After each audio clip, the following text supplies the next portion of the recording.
Welcome to For the Love of Books, That Didn't Happen in the Book, a podcast by Lanarkshire Libraries.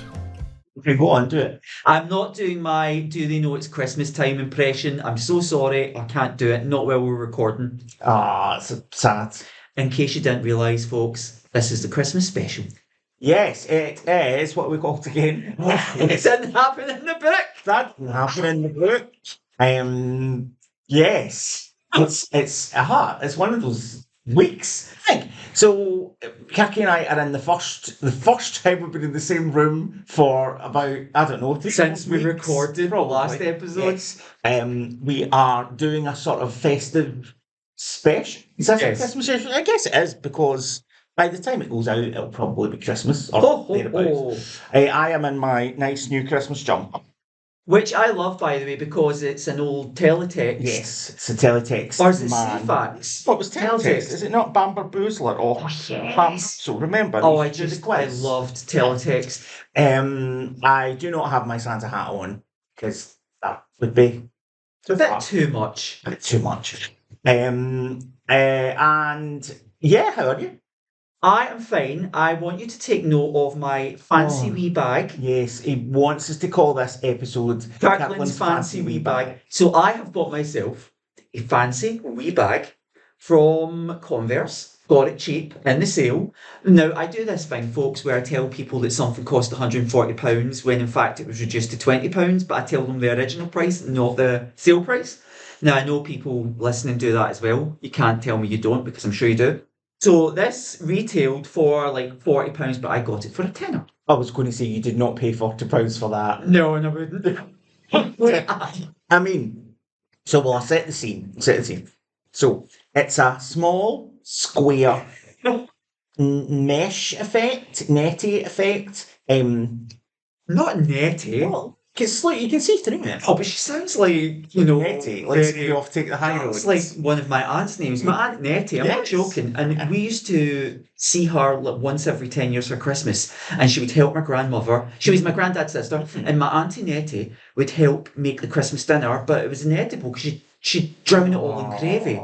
Like, literally, you could tip your plate and the gravy would pour off. It was like... But maybe that was old school. Maybe that's what you had for Christmas dinner back then. Your plate didn't need to do a pee. That's what it was like. You like tipped it over and it just all fell off onto your lap.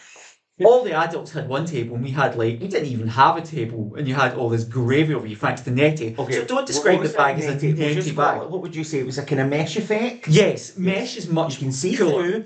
It is attached with...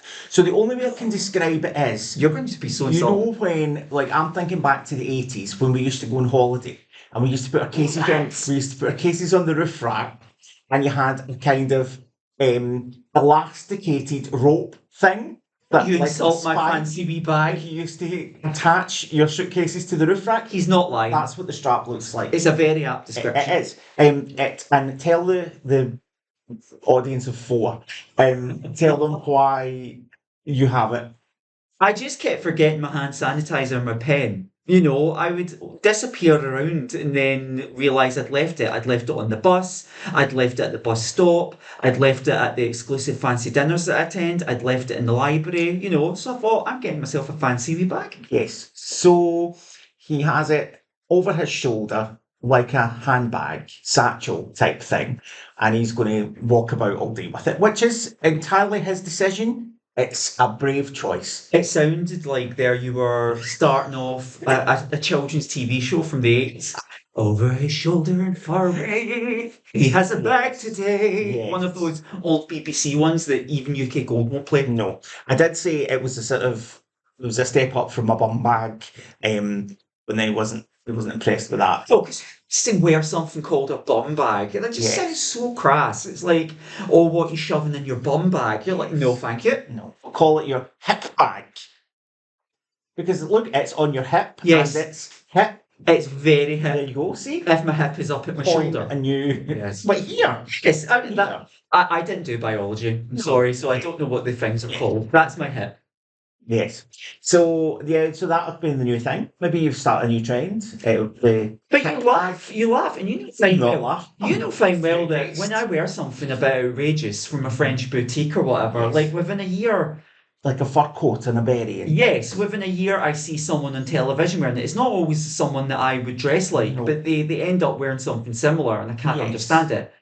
Batty was wearing a pair of my shoes one year, and I couldn't. Not that I'm against Sean Batty copying my shoes. Sean Batty was wearing a pair of my shoes. Yes. Like he'd broken into your house. Not my and shoes stolen personally. your shoes. I'm a size 10. But Williams was wearing one of my jackets one year, and I was like, how on earth do these people? Maybe I should have had a just that fashion you're blog. more stylish than we all realise.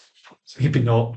That's our thing. But yeah, so yeah. That's our theme. Kirkland's, no, that's not our theme. Kirkland's bag. Yes, that's the No, theme, whether no. anyone likes it or not. Whatever else we talk about, we know the true theme is my fancy Merry wee bag. Christmas. Let's have an episode about Kirkland's bag. Yes. No. So yes, what we are sort of going to talk about this because it's Christmas. We're going to be a bit loose today. Aren't we? Yes. Like we're not normally. This is a sort of end of year wrap up because this is our newish, it's really Andrew's newish podcast. And, he said, Kirkland, let's do this. And we've gained a nice little audience, more than 4, believe it or not. So we thought we'd have a nice little Christmas soiree. Yes, we did. We thought we'll look back on the year that's gone and how much we've achieved for, all 5 of you that are listening. But we're going to also have a chat about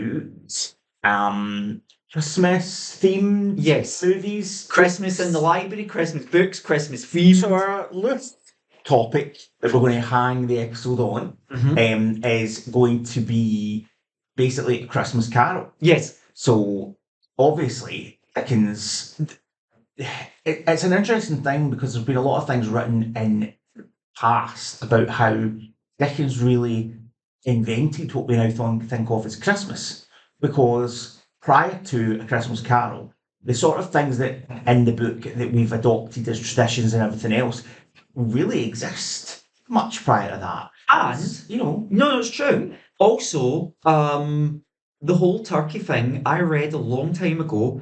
And I never thought about this because when you're reading a good book, and obviously it's a classic, you allow yourself to be manipulated into believing what you're reading.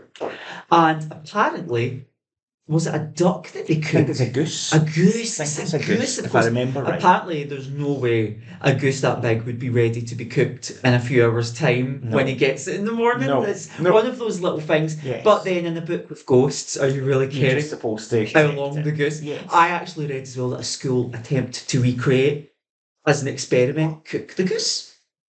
There we go. I wonder if they came down with food poisoning. Well, who knows?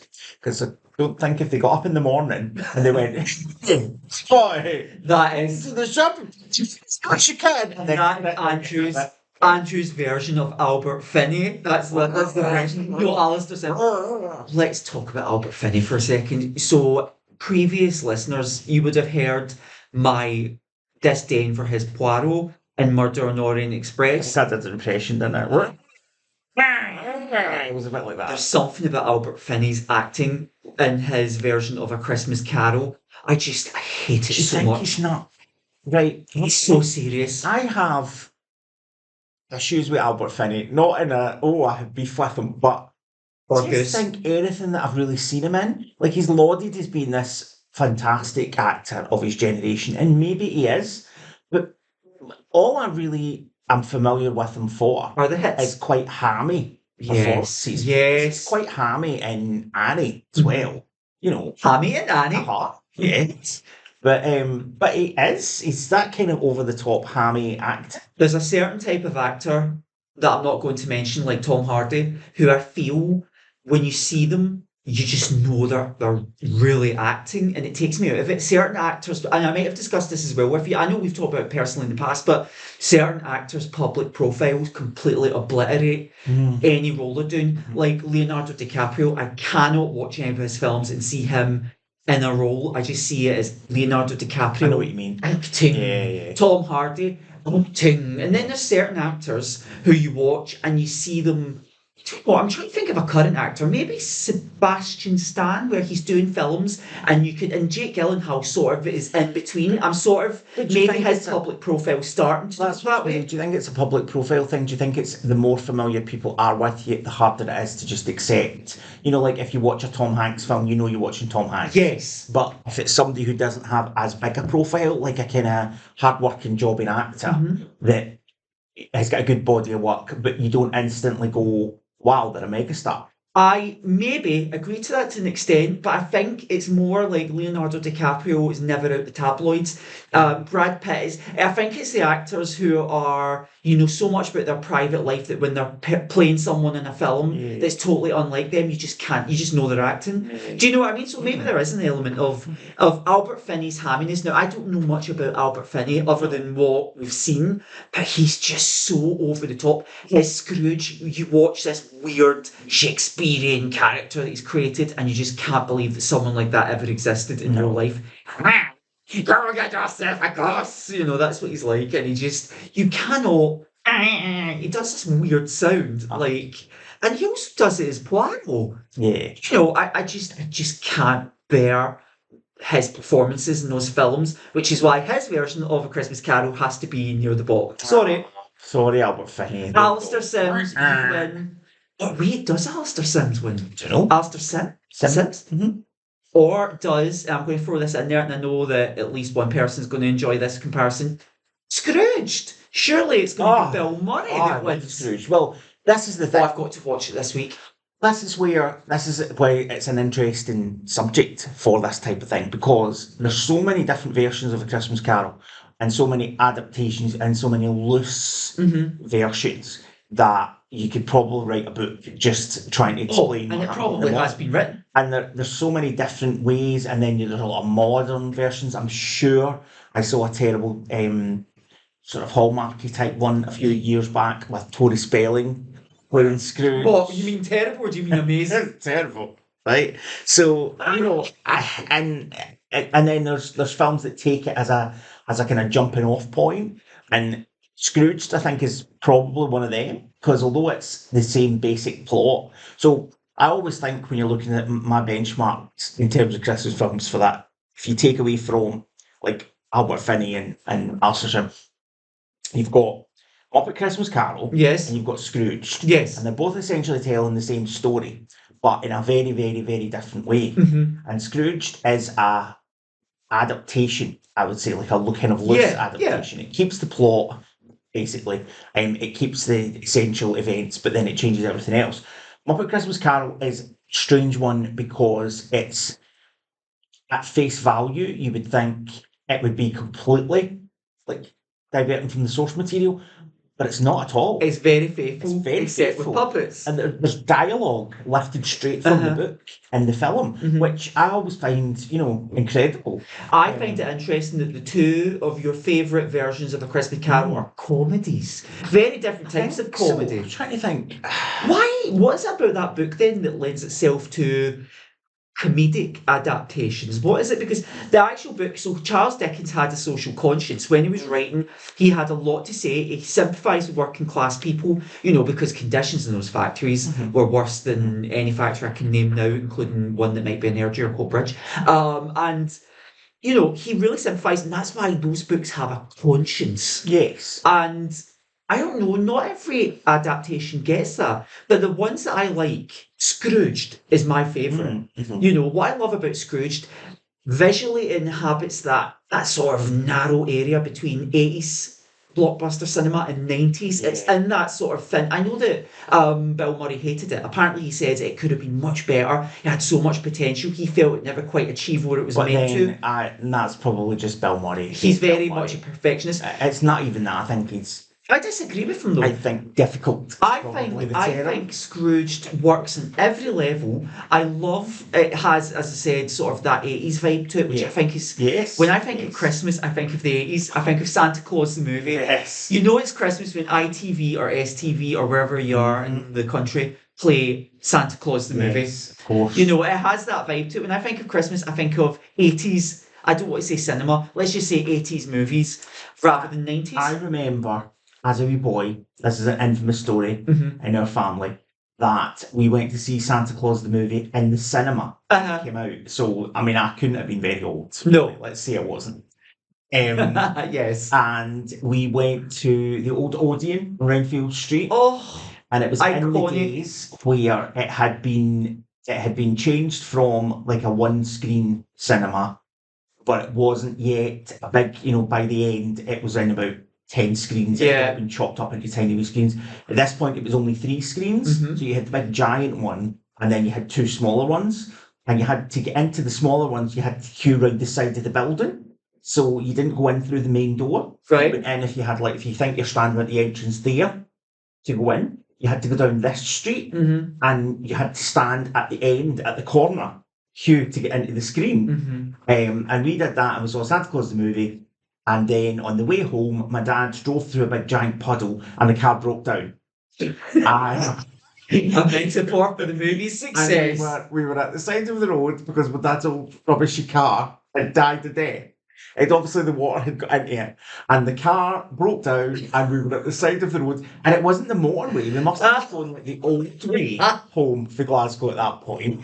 We were at the side of the road in, like, I don't know, some outskirts of Glasgow, in the pouring rain, in the dark, on a Saturday night, with my dad shouting and practically kicking the car, and me crying. That's Santa Claus the movie. Oh. I just love that only in the 80s, when you had so much money to burn, to waste, let's be honest, that an executive said, I've got an idea. The movie pitch, of course. I've got an idea. Santa Claus, the movie. Yes. And they were like, yes, Yes. let's do it. And they end up with this weird kind of comment on 80s green. Do you know what the strange thing about it is? I don't hate it. No, I don't either. I love it. And I would, I would put it on while I was pottering about doing Christmases. Please, you want to watch it this week? No, I will, yes. But there's some things, I was talking about this the other day as well, and I was talking about there's some Christmas films. So I went to see Red One a few weeks ago. Oh, God. That's Dwayne "The Rock" Johnson and Chris Evans, and Santa Claus gets kidnapped and they have to go and rescue him and everything. So, objectively speaking, it's a terrible film. Of course. Right, it is a terrible film.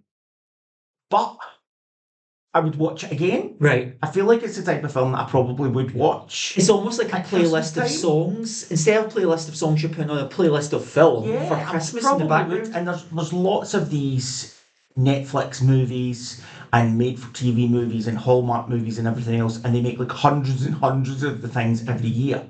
And in the last few weeks, I've watched quite a few. Yeah. Right. So there was like That's how you get in the mood. Oh, that's what I like at Halloween. on Netflix, Hot Frosty. What? Lacey Chabert from Party of Five, and who has a dead husband or something, and that somebody has built a sculpture, an ice sculpture in the town square, and she puts a scarf around it and he comes to life. Oh, he's dead. And no, he's not. No, he's not her husband. He's the Iceman, the snow. So wait, her husband's dead, right?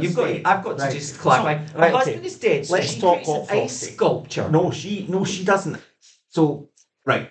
I feel that she needs to get a grip on herself at the start of the film because her husband or partner, whatever he is dead.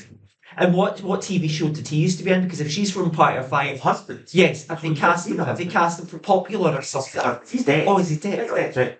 So, so she's in this house which has fallen down, and she's got like holding stairs and water dripping through the ceiling, and then she can't. The heating doesn't work, so she has to be wrapped up in like 19 layers in bed and then run across the floor to get out and all the rest of it. And you think, just fix your house. Yes, just get the boiler sorted, love. So she's so sad, very sad, and she doesn't do Christmas. I bet she's still got makeup on though. And so there's like a kind of sculpture thing in the town square made out of ice, and one of them's like a kind of Adonis figure standing. Who sculpted that for Christmas? I don't know. And she puts the scarf round its neck and then goes home, and it comes to life during the night. Frosty the Snowman. Oh, wait, so it's like the actual Like snowman. Frosty the Snowman. I'm falling through the But air or he whatever. is an Iceman. Oh no, I'm walking through the air. What's that stupid song, Alan Jones? Yes. You're not falling through the air. That's actually sadistic sounding. That's the Iron Brew advert. Yes, and I love Iron Brew. Let go of my hand. I know how he feels. My brother keeps taking my stash when he visits. So the Iceman comes to life. Plays the Iceman. It's a guy who was in Schitt's Creek playing the vet. Right, okay, I don't know. Be a face to people. And so he turns up on He's the house. playing an icicle, An practically. icicle An icicle with a scar. And of course they fall in love. You're kidding. No, and he can't be in like a hot room because he starts to melt. Well, not having the boiler fix. Not having the boiler fix But makes sense. I won't ruin it for all the people who are obviously going to watch it because it's amazing. It's not amazing. So I tell this story to illustrate the fact that there are hundreds of these films that come out every year. They're all part Some of of the them canon. with familiar faces. Mhm. There's a Lindsay Lohan one as well that I watched a couple of weeks ago. Also forgettable. I wouldn't watch any of these films again.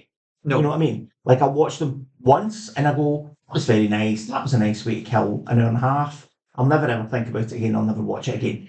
But there's other things like Santa Claus the movie, which is not really a good film, but I would happily watch that again. Yes, you have such It's fond an memories. interesting thing. It's funny because we all have our traditions on Christmas. My traditions are slightly like that. I will watch certain episodes of TV shows, Christmas specials. So every year, without fail, I watch an episode of Batman the Animated Series called Christmas with the Joker, which I just love it. I will watch an episode of My So-Called Life, the Christmas special with Juliana Hatfield, who's one of my favourite singers. She guest starred as an angel. And at the end, the mum said, "How did you die?" And Juliana looks and goes, "I froze." And I'm like, this is the best TV ever. Maybe I'll watch some old Doctor Who classics. This is the thing, I'm a Doctor Who fan, but I don't tend to enjoy the Christmas specials. I will, however, watch an episode from 1966 called The 10th Planet, which is set in an Antarctic snow base, and it features the first appearance of the Cybermen. The snow is made from polystyrene. It doesn't look real at all, but it just feels wintry to me. The other thing that I do is I watch old episodes of Poirot, and I'll read a Golden Age murder mystery book. I don't know, something about Golden Age murder mysteries lend themselves to winter, lend themselves to Christmas, whodunits. So right now I'm reading a book called Fear Stalks the Village, which is a British crime classic reprinted book that's out again after like 60 years. And basically, it's a small, picturesque English village, you know, during the summer, during the winter, and gasp, someone starts sending them poison pen letters. You are a hypocrite. You are not what you say you are. And they can't believe someone would write such a thing. How scandalous. And I'm enjoying it. So those are more my traditions rather than sort of like the Christmas films. But when the Christmas films are on, I don't turn them off. Oh, You know, because it's still part of the fun, like Elf. I don't think I've ever sat through that, but I feel like I've watched it because it's on every Christmas. It's on so much. my top Christmas films I have to watch Yes. are which ones get added on as the years go by. You know, I do like Elf very much. I love Home Alone. One is my favourite, but not my favourite Christmas film ever, but of the Home Alone films. Yes. Home Alone 1 is the classic. But although Home Alone 2 is just the same film in a different place, really, I do really like it because it's New York. Yes. And it's like you're saying about that kind of 80s. I know it's the 90s, but Yes. it's got that, you know, Manhattan, you know, Scrooged type feel. Yeah. I love Scrooged. What else do I watch every year? More recently, the Nativity films with Martin course. Freeman and David Tennant. The first two, that's all. Yeah. You know, the third one's terrible, where Martin Clunes loses his memory and can't remember who his daughter is. It's called Dude, Where's My Donkey? Oh and it's my horrific. goodness. The fourth one just sort of ditches all continuity to the first ones and is like called Nativity Rocks, and that's not very good either. Right, But okay. the next two, yes. And then there's like old films, obviously Miracle on 34th Street. Oh, of course. But probably the remake. It's a Wonderful Life It's a as Wonderful well. Life. Of course Yeah. it's a Wonderful Life. White Christmas, although my friend Vicky has always pointed out you can watch White Christmas any time of the year because apart from the end, it's not really a Christmassy film. She's right. She is right, but I just couldn't watch a film with the word Christmas in it. The beginning of it's Christmassy, the end of it's Christmassy, all the stuff in the middle. And then in saying that, we watched Black Christmas and Halloween, and I Yes. watched Black Christmas last year on Christmas, and it was terrifying. I watched the remake last week. Remember we were talking about this recently? I watched not the how many of them have I had now? Not the second remake, which is like no resemblance to the original at all, but the second one, which is the same basic plot and a bit, you know, same characters. Andrew Martin's in it again, playing the Mrs. Mac character, but it's just ridiculous. It's not. You can't. You understand why they try and do things again. I get it. I get why they remake stuff, and it's not always just a cash grab. Sometimes it is I really like this film and I want to put my own spin on it, and I understand that.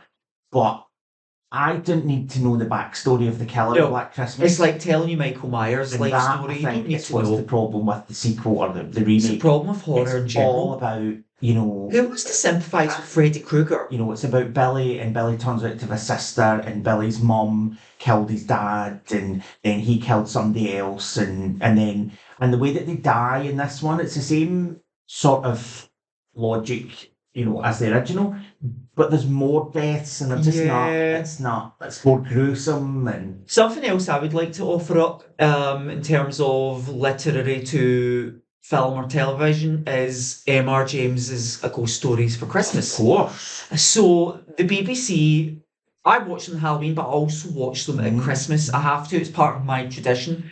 And M.R. James' ghost stories were very, I would say, quite faithfully adapted by the BBC, unless you take, you know, Whistle and I'll Come to You with John Hurt, which they remade a few years ago, and it was diabolic. It was special effects bonanza. It was nothing like the story, and it was nothing like the version that was made back in the 60s by the BBC.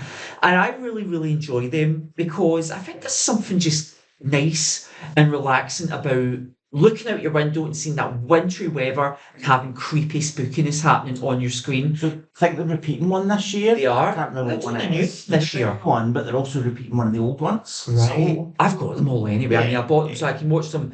But A Ghost Story for Christmas, I wouldn't mind after reading a Golden Age murder mystery book, reading some of M.R. James. I think that's what I'm going to do this week, actually. so back to Scrooge. Yes. And I think I understand why Bill Murray maybe didn't like it, and maybe it didn't go far enough. But I think if it had gone, if it'd been nastier than it is, I don't think it would have had the same appeal. I like the fact that he's being nasty, but everybody around about him kind of isn't. Yeah. And I know that's the Christmas Carol theme, really, that everybody else wants to celebrate Christmas. But I think Bill Murray's character is made look even more monstrous by the fact that he's ridiculous. Yeah. And, you know, whereas Scrooge was just sort of pitiful and was a miser, Yeah. Frank Cross is, like, proper crazy. But this is the thing as well. It's set in the 80s. It's a very sort of corporate greed, yuppies, greed is good.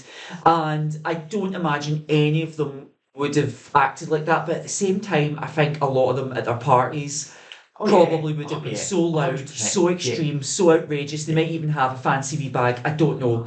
But I do agree with them. I actually think Scrooge is pretty perfect. And I think, see, if you really want a fun, like, over-the-top Christmas movie and a version of A Christmas Carol, you can't go much wrong with it. I love the bit at the beginning where they're watching what's coming up on the network for Christmas, and it's the one where Lee Majors. Yes. It's rescued Santa, and it says, "This Christmas, the night the reindeer died."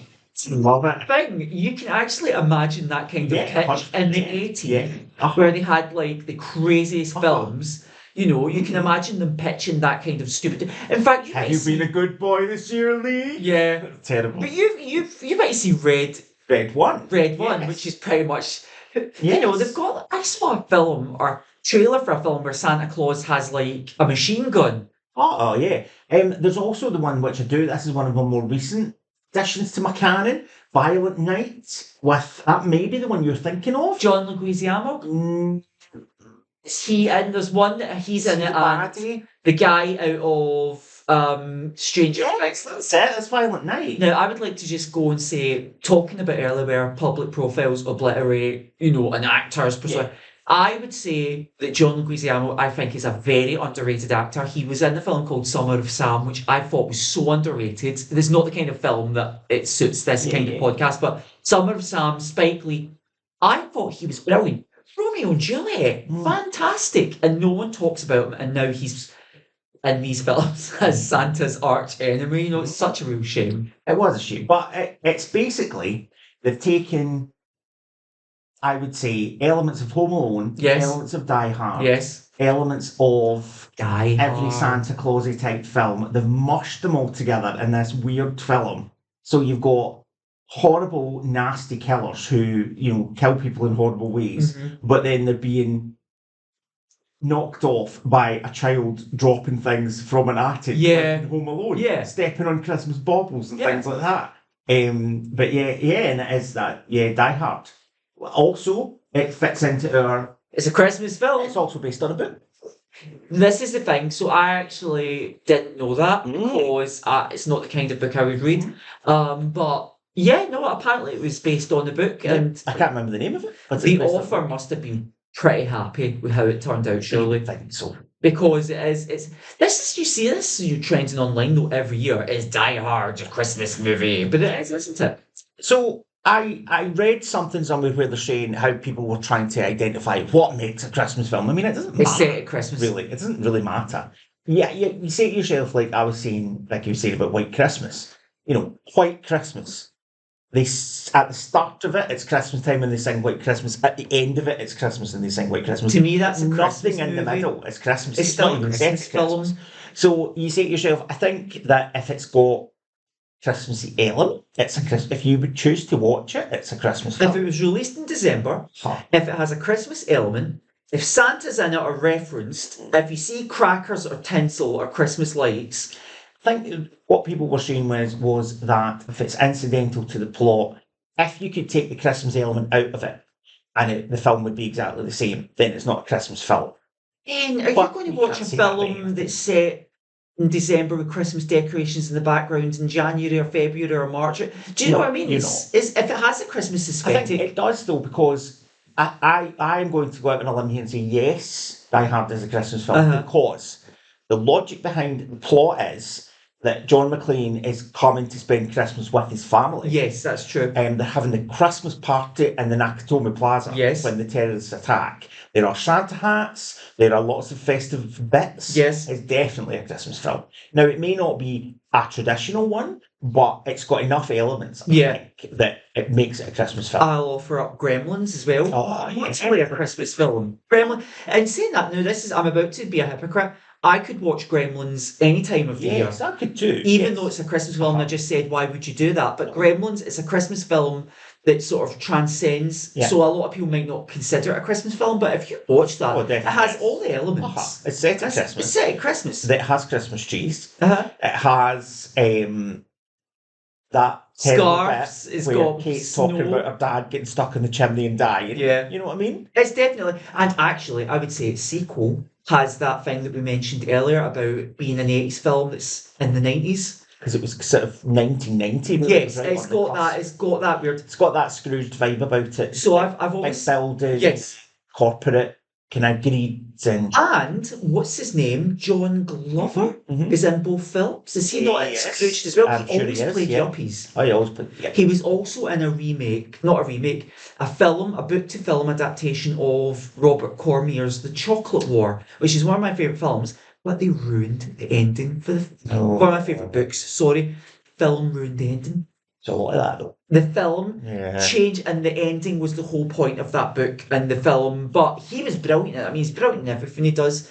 So yeah, I can't think of any more Christmas films that I would watch. But A Christmas Carol, I'll be honest, I don't tend to watch a lot of the adaptations because I enjoy Scrooged so much and Alistair Sim. Have you had the misfortune of seeing the Jim Carrey weird CGI animation version? No, I haven't. Oh, it's horrific.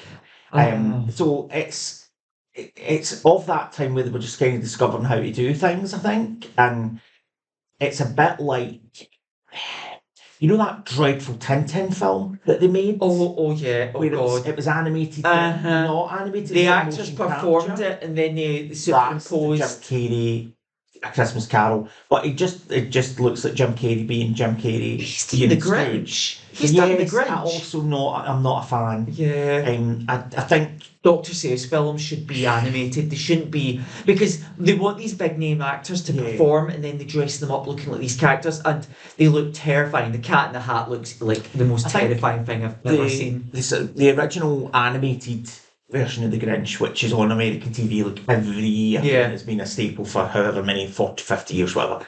I think it's good because it's animated and it's short.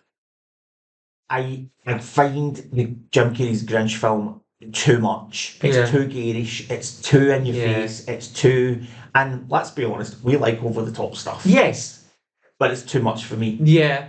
It's not. If it's on, I'll watch 10 minutes of it and then I'll go, oh no, I had enough of this. How about, are there any episodes of, say, Fame where they've done a Christmas Carol special? Because I know remember. that plenty of American TV Well, shows have done Christmas Carol specials where 3 characters turn up, and it's usually cast that aren't in the show anymore, or...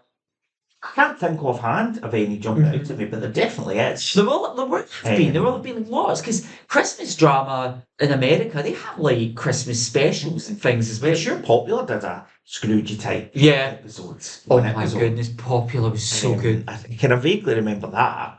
So I think I remember them being dressed up as carol singers. Yes. So, but I never watched Glee, but I'm sure they had one as well. they probably did. But it's that thing of, I suppose, which goes into all shows at some point, hasn't it? Of here's how your life would have been if things had gone differently. There's an element of that to it, because like Scrooge sees what will happen, if he carries on the path he's on. And I remember classic ITV soap opera that didn't last very long, Day and Night. Night and Day. Night and Day. Oh my goodness. They had an episode where sort of it was an alternative history if someone wasn't there, if this didn't happen at Christmas or whatever. Yeah. Not many people saw it though, but I did. No. I have insomnia. Aye. But no, it's interesting how these things are tweaked and everything. One of the more recent ones that I don't mind is a film called Spirited. It's on Apple TV, and it's Ryan Reynolds and Will Ferrell. Mm-hmm. And Ryan Reynolds is a kind of Scrooge executive type character who's going to go down about that path and he doesn't mind his ways. Yeah. Sorry. And I'm just kicking Kirkland when I'm trying to get... Yes, we're in a cupboard with the tiniest little radiator. We're not. I should take a picture of us. Yes. A picture of us. With my nice jumper on, and you can see his man bag. You can also see me on Blue Sky and Instagram, where I'm going to be showing off the wee bag.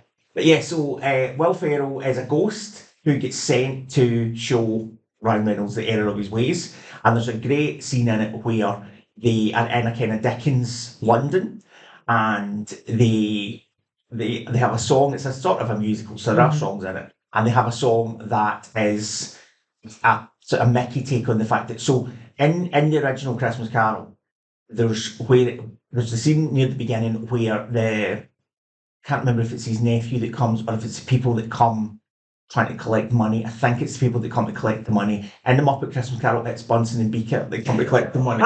And Beaker just goes...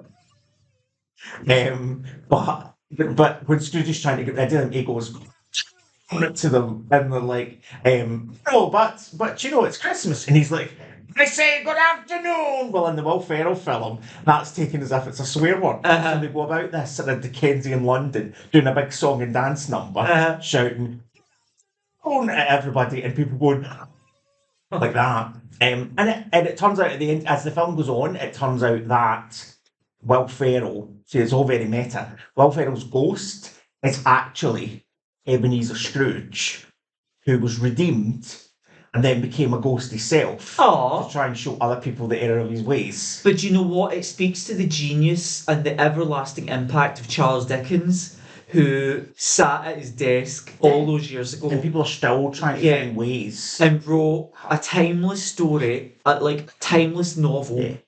And look how it's endured and it's constantly referred to. If he were alive today, he would be raking in so much hundreds of versions. And the interesting thing as well is that people, especially the younger people, would maybe watch that Will Ferrell film now and have no idea that there was any connection to anything else. It's only if you know it that you realise. I think it's one of those books that you don't have to have read, but you feel like you've read it. A bit like Star Wars. If you've never seen it, you still feel you've seen it because it's never... They don't stop showing it every year on ITV. And we know the story. We maybe don't know all the minutiae of what happens in A Christmas Carol. Maybe it's timeless. The tiny bits. And there's maybe stuff that in your head you think this happens, and then you read it and you go, oh, like you're saying about the goose. People go, oh, the biggest turkey, but that kind of thing. It's not even my favourite Charles Dickens book. My favourite was always Bleak House. I was a big Bleak House fan.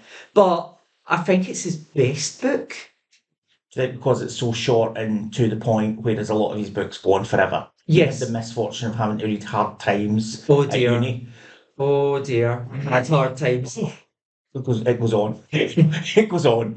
It really does. Bleak House is a big, The thing don't is, stop Bleak there, House, it's a great. lot of his work was serialised, Yeah, and yeah. I'm sure it was The Strand and other publications, so people could read as it went along, and they ended on cliffhangers, and you know what? So it was more palatable. Yeah. Whereas reading it all in one go, but I got through Bleak House because it's a murder mystery. Yeah. It sort of, I wanted to know what happened, and then when I found out what I did happened, the BBC version a while Yes. where it was in like 2 parts. well, I remember Not you kept laughing like half because an episode. It you was like a soap. yes, and that's why, Seconds. because it was serialised, and Yeah. they decided to do it in the style of a soap. It did not have because they Johnny felt- Vegas in it, and he was the one that spontaneously combusted. Yes, things and you like were that. laughing. I remember you contacted me one time. You phoned me. You were laughing. You were like, "Shake me," because that was Phil Silvers, wasn't it? And his character, they had to keep shaking his bones because he was really old and infirm. That's something to be me watch at Christmas. Yes. I think that probably is us about out of time Yes. for this one and I'm going over for a cup of tea. this year. So, have you enjoyed our chats over the past, 8 or 9 months? It feels very much like all we've done is just hit the record button during our normal talk rubbish. conversation. I was going to say our normal conversations. Just to slightly edit it ourselves. Yes. So we have conversations just before the mic gets turned on that we know that we can't have on the mic. Yes, and I've had to not swear. Yes, that was an issue with the very first podcast. Andrew said that Kirkland. I had to ask. You just because swore it was a again. very mild, which you wouldn't really say was a swear word, but we had to remember that we are a council-funded. Yes. uh, And we have the library around us. We're actually in a public location. Yes. Sometimes people stop what they're doing to look at us and think, who are these lunatics? sometimes. Oh, yeah. But yeah, it's been a pleasure It's this been a year lot of fun. having all these chats with you, and hopefully in the new year we will continue Series 2? with more. Yes. And we will get our heads together at some point and come up with a programme. Yes, get back to you. In the meantime, I hope you have a lovely Christmas, whatever you are doing. Yes. And you enjoy. I think you're going to watch some Miss Marples or Poirots, aren't you? Yes, so I am trying to get out of my family Christmas. I'm not going to go into it too much, but I fantasize about a Christmas by myself. I really do. People at home, you must think, oh, that's so awful, not for me. I actually love the idea of watching The Murder at the Vicarage on Christmas Day. That'd be my ideal Christmas. I'll get to. Doctor Who, of course. Doctor Who Christmas special. Yes. Some Agatha Christie, some nice Mince pies. time without people. My whole In the end, insane family. Christmas is about enjoying yourself, and if that's how you enjoy yourself, Putting BBC One on. I cannot say that I would not enjoy that either. Yes. So yeah. So to anybody out there who's listened to us this year and enjoyed this nonsense, we wish you a Merry Christmas. Enjoy your goose. We're not going to sing. Enjoy your goose if you're eating it. Which just a small tip for everybody out there. If this Christmas you do not like turkey and you eat turkey because you feel it's a tradition that you have to follow, don't eat the turkey. Life's too short. Say, no, I don't actually like turkey. I don't actually like Brussels sprouts. And this year for Christmas, just like, I don't know, pizza. Yes. Or bit of chicken. Or let's have a Chinese... A boil in the bag curry. Whatever. Farm foods. Have what you want. This is my message. Yes. This is me. I feel like I'm on my I agree. soapbox now.